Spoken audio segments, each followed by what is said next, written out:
দর্শক স্বাগত খবর সংযোগের বিশেষ বুলেটিনে সঙ্গে আছি আমি হাবিবুর রহমান নিশান। শুরুতে জানিয়ে দিচ্ছি সংবাদ শিরোনাম।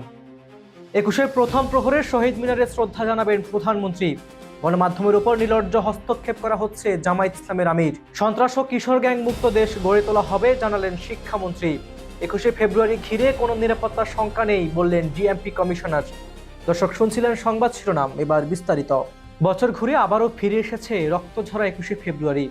ভাষা শহীদদের আত্মত্যাগের স্মরণে এবং মাতৃভাষার মর্যাদা রক্ষার অঙ্গীকারে দেশবাসী প্রস্তুত হচ্ছে মহান শহীদ দিবস ও আন্তর্জাতিক মাতৃভাষা দিবস ২০২৬ পালনের জন্য। এ উপলক্ষে ২১-এর প্রথম প্রহরে কেন্দ্রীয় শহীদ মিনারে ভাষা শহীদদের প্রতি শ্রদ্ধা জানাবেন প্রধানমন্ত্রী তারেক রহমান। বিএনপির মিডিয়া সেল জানিয়েছে, আজ শুক্রবার দিবাগত রাত ১২টা ১ মিনিটে প্রধানমন্ত্রী শহীদ মিনারে পুষ্পস্তবক অর্পণের মাধ্যমে ভাষা শহীদদের প্রতি গভীর শ্রদ্ধা নিবেদন করবেন। রাষ্ট্রীয় কর্মসূচির অংশ হিসেবে বিভিন্ন রাজনৈতিক দল, সামাজিক ও সাংস্কৃতিক সংগঠন, শিক্ষা প্রতিষ্ঠান এবং সাধারণ মানুষ রাতভর শ্রদ্ধা নিবেদন করবেন। দিনব্যাপী আলোচনা সভা, সাংস্কৃতিক অনুষ্ঠান এবং ভাষা আন্দোলনের শহীদদের স্মরণে নানা কর্মসূচি পালিত হবে। মহান ২১শে ফেব্রুয়ারি উপলক্ষে কোনো ধরনের নিরাপত্তার শঙ্কা নেই বলে জানিয়েছেন ঢাকা মহানগর পুলিশের কমিশনার শেখ মোহাম্মদ সাজ্জাদ আলী। তিনি জানান, কেন্দ্রীয় শহীদ মিনার এলাকাকে ঘিরে প্রায় ১৫,০০০ পুলিশ সদস্য মোতায়েন থাকবে। পাশাপাশি সোয়াট dog squad, bomb disposal unit, crime scene unit এবং গোয়েন্দা নজরদারি জোরদার করা হয়েছে। আজ সকালে শহীদ মিনার এলাকা পরিদর্শন শেষে ডিএমপি কমিশনার বলেন, মহান শহীদ দিবসে বিপুল সংখ্যক মানুষের সমাগম হবে। নিরাপত্তা নিশ্চিত করতে বহিস্তর বিশিষ্ট নিরাপত্তা ব্যবস্থা গ্রহণ করা হয়েছে। পুলিশের পাশাপাশি ও অন্যান্য আইন শৃঙ্খলা বাহিনী, স্বেচ্ছাসেবক বাহিনী দায়িত্ব পালন করবে। তিনি আরও বলেন, শহীদ মিনারে প্রবেশের জন্য নির্ধারিত রুট অনুসরণ করতে হবে। পলাশী মোড় ও জগন্নাথ হল ক্রসিং হয়ে প্রবেশ করতে হবে এবং শ্রদ্ধা নিবেদন শেষে রমনা ক্রসিং হয়ে দোয়েল চত্বর অথবা তানখারপুল দিয়ে বের হতে হবে। নিরাপত্তা ও শৃঙ্খলার স্বার্থে কেউ যেন কোনো ধারালো বস্তু, দাহ্য পদার্থ কিংবা বিস্ফোরক দ্রব্য বহন করতে পারবে না।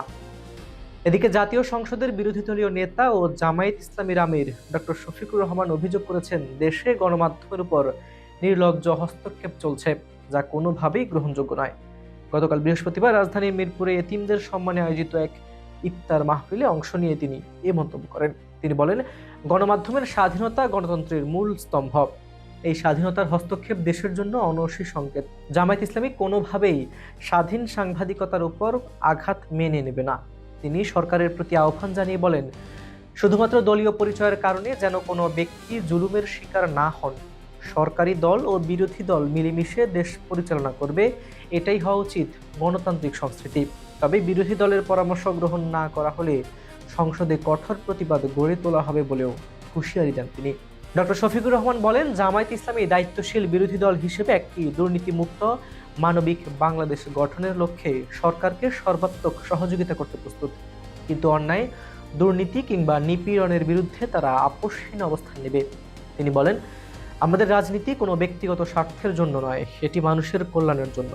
মানুষের ওপর জুলুম হলে আমরা চুপ করে বসে থাকব না।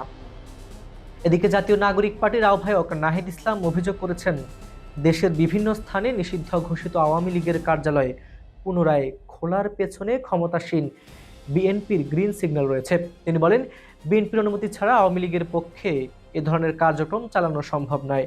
এতে রাজনৈতিক যোগসাজশের ইঙ্গিত পাওয়া যাচ্ছে। এ বিষয়ে প্রশাসনের জবাবদিহি নিশ্চিত করার দাবি জানান তিনি। সংবাদ সম্মেলনে নাহিদ ইসলাম আরও বলেন, নতুন সরকার গঠনের পর থেকেই গণমাধ্যমের স্বাধীনতায় হস্তক্ষেপের অভিযোগ উঠেছে। তিনি বলেন, কোনো দলীয় গণমাধ্যম নয়, বরং স্বাধীন ও নিরপেক্ষ সাংবাদিকতাই দেশকে এগিয়ে নিতে পারে। নতুন মন্ত্রিসভা নিয়ে কড়া সমালোচনা করেন এনসিপির আহ্বায়ক। তিনি বলেন, এই মন্ত্রিসভায় পরিবর্তনের কোনো প্রতিফলন নেই, বরং পুরনো রাজনৈতিক বন্দোবস্তই বহাল রয়েছে। নারী, সংখ্যালঘু ও তরুণদের পর্যাপ্ত প্রতিনিধিত্ব না থাকায় মন্ত্রিসভা অন্তর্ভুক্তিমূলক হয়নি বলেও মন্তব্য করেন তিনি। এদিকে বিএনপি নেতৃত্বাধীন সরকারের মন্ত্রিসভায় ছাত্র দলের সাবেক ৫ নেতা অন্তর্ভুক্ত হওয়াকে রাজনৈতিক অঙ্গনে গুরুত্বপূর্ণ ঘটনা হিসেবে দেখা হচ্ছে। ছাত্রদলের সাবেক সভাপতি শহীদুদ্দিন চৌধুরী অ্যানি, সুলতান সালাউদ্দিন টুকু, রাজীব আহসান, সাবেক সাধারণ সম্পাদক হাবিবুর রশিদ এবং সাবেক সহসভাপতি ফরহাদ হোসেন আজাদ নতুন মন্ত্রিসভার দায়িত্ব পেয়েছেন। রাজনৈতিক বিশ্লেষকদের মতে ছাত্র রাজনীতির অভিজ্ঞতা প্রশাসনিক দায়িত্ব পালনে কার্যকর ভূমিকা রাখতে পারে। সাংগঠনিক দক্ষতা, আন্দোলনের অভিজ্ঞতা এবং মাঠ পর্যায়ের সংযোগ জাতীয় রাজনীতিতে নতুন গতি আনতে পারে। এদিকে শিক্ষামন্ত্রী আনম এহসানুল হক মিলন জানিয়েছেন, সরকার নকল দূরীকরণের মতোই মাদক, সন্ত্রাস ও কিশোর গ্যাং নির্মূলে জিরো টলারেন্স নীতি গ্রহণ করেছে। চাঁদপুরের কচু উপজেলায় সাংবাদিকদের সঙ্গে আলাপকালে তিনি বলেন, কচুয়াকে মাদক মুক্ত, সন্ত্রাস মুক্ত ও ইফটিজিং মুক্ত উপজেলায় পরিণত করা হবে।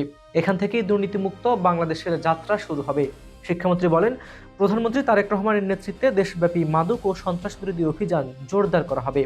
সমাজকে নিরাপদ ও মানবিক করতে প্রশাসন ও জনগণকে একসঙ্গে কাজ করতে হবে। এদিকে পবিত্র রমজানের শুরুতেই বাজারে নিত্য পণ্যের ঊর্ধ্বগতি সাধারণ মানুষের ভোগান্তি বাড়িয়েছে। মাত্র 2 দিনের ব্যবধানে ব্রয়লার মুরগির দাম কেজিতে বেড়েছে 50 টাকা।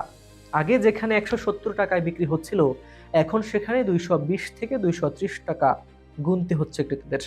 শসা, লেবু, বেগুন, কাঁচা মরিচ সহ সবজির দামও বেড়েছে অস্বাভাবিকভাবে। 7 থেকে 8 টাকার লেবু বিক্রি হচ্ছে 25 থেকে 30 টাকায়। 50 টাকার শসা এখন 110 থেকে 120 টাকা কেজি দরে বিক্রি হচ্ছে। গরুর মাংসেরও দাম কেজিতে 50 টাকা বেড়েছে। বর্তমানে বিক্রি হচ্ছে 800 থেকে 850 টাকা দরে। ডাল, আটা ও সয়াবিন তেলের দামেও ঊর্ধ্বগতি দেখা গেছে। শুল্ক কমানোর পরও খেজুরের দাম কমেনি, বরং বেড়েছে। জনপ্রিয় খেজুরগুলোর দাম এখন 550 থেকে 1500 টাকার মধ্যে বিক্রি হচ্ছে। ব্যবসায়ীরা বলছেন, সরবরাহে ঘাটতি না থাকলেও কিছু অসাধু সিন্ডিকেট কৃত্রিম সংকট সৃষ্টি করে বাজার অস্থিতিশীল করছে। ভোক্তাদের অভিযোগ, রমজান এলেই একটি মহল সুযোগ নেয়। সরকারের বাজার মনিটরিং জোরদার না হলে নিম্ন ও মধ্যবিত্ত মানুষের জন্য রমজান আরও কঠিন হয়ে উঠবে। এদিকে প্রশাসনের পক্ষ থেকে জানানো হয়েছে, বাজার পরিস্থিতি নিয়ন্ত্রণের ভ্রাম্যমাণ আদালত ও মনিটরিং টিম মাঠে রয়েছে। প্রয়োজন হলে আরও কঠোর ব্যবস্থা নেওয়া হবে। সব মিলিয়ে একদিকে 21শে ফেব্রুয়ারি আবেগঘন প্রস্তুতি, অন্যদিকে রাজনৈতিক উত্তাপ ও বাজার পরিস্থিতির চাপ। দেশের সার্বিক পরিস্থিতি এখন বেশ ঘটনাবহুল ও গুরুত্বপূর্ণ মোড়ে দাঁড়িয়ে। শ্রদ্ধা, রাজনীতির নিরাপত্তা এবং জনজীবনের এই সমন্বিত বাস্তবতায় দেশের মানুষের প্রত্যাশা একটি নিরাপদ, গণতান্ত্রিক ও মানবিক বাংলাদেশ। দর্শক, এই ছিল খবর সংযোগের বিশেষ বুলেটিন। সর্বশেষ ও নিরপেক্ষ খবরের সঙ্গে থাকুন খবর সংযোগে। ভিডিওটি ভালো লাগলে লাইক দিন, শেয়ার করুন এবং আমাদের চ্যানেলটি সাবস্ক্রাইব করতে ভুলবেন না। নতুন ভিডিওর আপডেট পেতে বেল আইকনে ক্লিক করুন। বিজ্ঞাপন প্রমোশনের জন্য ডেসক্রিপশনে দেওয়া নম্বরে যোগাযোগ করুন। সবাই ভালো থাকুন, সুস্থ থাকুন। আল্লাহ হাফিজ।